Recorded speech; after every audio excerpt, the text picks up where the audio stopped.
Olá pessoal, bem-vindo de volta no nosso curso de Go. E nessa aula vamos falar sobre funções. Então, funções, né, são um bloco de código, geralmente separado da função main, e que podem ser chamados, né, de forma a executar uma tarefa bem específica. Uma função pode ter um retorno de valor ou não, ou pode apenas ter parâmetros ou também não. Mas vamos ver na prática, né, como é que é uma função. Primeiro, a primeira função que qualquer programa Go tem é a função main. E a função main, ela não recebe nenhum parâmetro e, ao mesmo tempo, ela não retorna nada. A função main é o ponto de entrada de todo o programa Go que se faz. Então, se você olhar por padrão, qualquer programa Go tem a função main, que é seu ponto de entrada. E como a gente pode definir uma função própria? Então, vamos definir uma função própria aqui, funcTest. E nossa função teste vai ter apenas a tarefa, né, de imprimir para a gente só uma função. Só uma função. Perfeito. Então, observam que enquanto a gente vai rodar esse código, por exemplo, enquanto a gente não chamar, né, essa função, ela não foi executada, não apareceu absolutamente nada. Então, é por isso que uma função é um bloco de código que pode ser chamado. Então, enquanto não for chamado, ela não é executada. Então, vamos chamar a nossa função teste aqui, e vamos rodar novamente o código e observamos que ele foi executado e imprimiu eu sou uma função. Beleza. Uma função pode receber parâmetros. Então, eu posso inserir um parâmetro aqui, por exemplo. Vamos supor que ele vai receber uma variável do tipo x, que é uma string. E ele vai, né, apenas imprimir essa variável para a gente, né, essa variável para a gente. Esse parâmetro que ele receber, ele vai, né, imprimir de volta.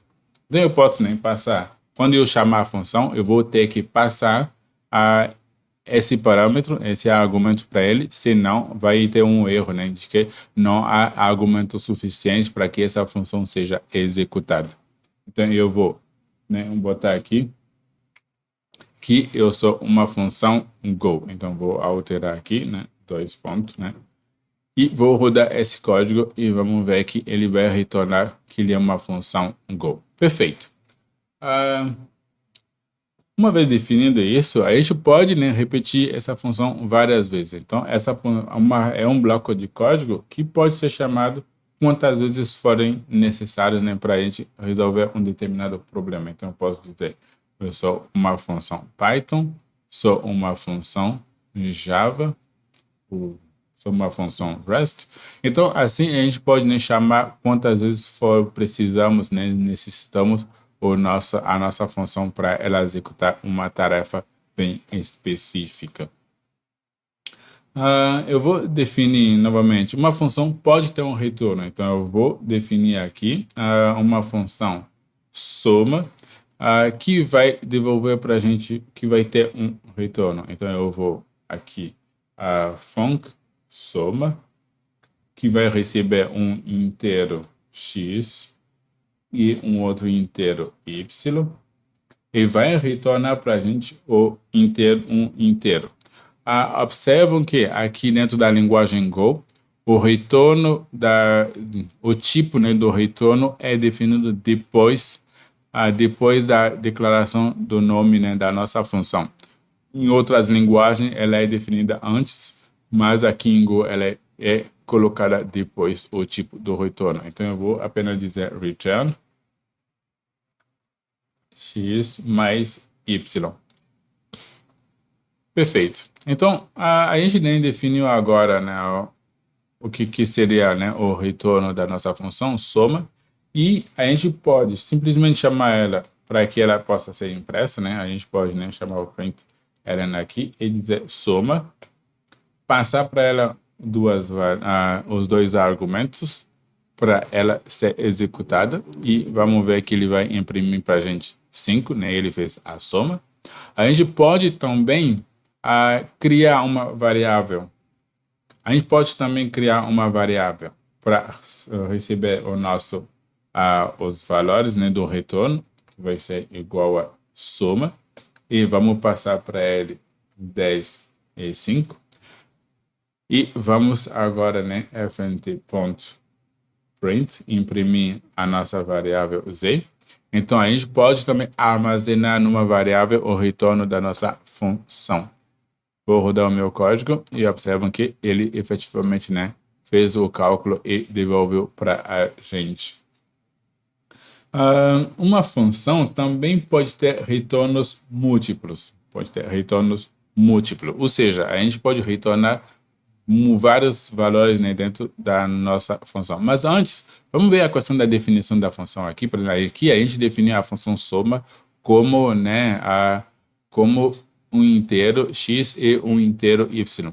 Se os dois parâmetros que a gente tem dentro da nossa função são do mesmo tipo, a gente pode apenas eliminar o primeiro, né, para uma questão de, sei lá, consistência e mais beleza, né? Então, x e y, eles vão ser todos igual, vão ser do tipo int. Então, isso é uma forma, né, bem mais compacta de definir a função. E voltando, nossa função pode retornar múltiplos valores. Ou seja, eu poderia chegar aqui, por exemplo, e dizer que eu quero que ele me retorne, né, a x mais y e x menos y. Então, nesse caso, ele vai ter que retornar esses dois valores. Para ele retornar esses dois valores, eu preciso definir aqui que ele vai me retornar dois valores. Então, eu vou dizer que ele vai me retornar dois valores. E imediatamente observam que na definição da função, ele está dizendo aqui agora que ele vai retornar dois valores, mas só tem uma variável para receber esses dois valores. Então, o que não está certo. Então, a gente precisa, né, alterar isso. Então, eu vou definir uma segunda variável aqui, que vai ser tipo um W, para receber os nossos dois valores. Então, eu penso que vou querer que ele me imprima Z e W. Perfeito. Então, neste caso, por exemplo, ele, né, imprimiu os dois valores, então ele fez, né, ele fez os cálculos e a função devolveu dois valores que foram armazenados. Uma coisa bem mais interessante aqui, que a gente pode aqui nomear os nossos valores de retorno. Então, eu posso chegar aqui nessa função soma, por exemplo, e dizer que eu tenho o Z1, que vai ser o primeiro valor de retorno, e o Z2 vai ser o nosso primeiro valor, o segundo valor de retorno. E, neste caso, eu posso, né, chegar aqui, por exemplo, e dizer Z1 vai ser igual à soma, né? E o Z2 vai ser igual a subtração. E eu vou apenas pedir para ele dar um return aqui. E nesse momento, eu não preciso... não, tem que tirar aqui. Eu não preciso especificar o que vai ser retornado, porque imediatamente ele vai saber que o Z1 é S e o Z2 é a segunda expressão, e ele vai retornar os dois para mim. Tanto que na chamada da função que recebe dois valores, não há nenhuma alteração.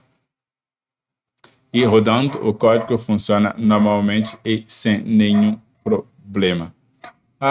Então, em relação a funções, né, é o básico que a gente pode, né, aprender de funções e saber de funções.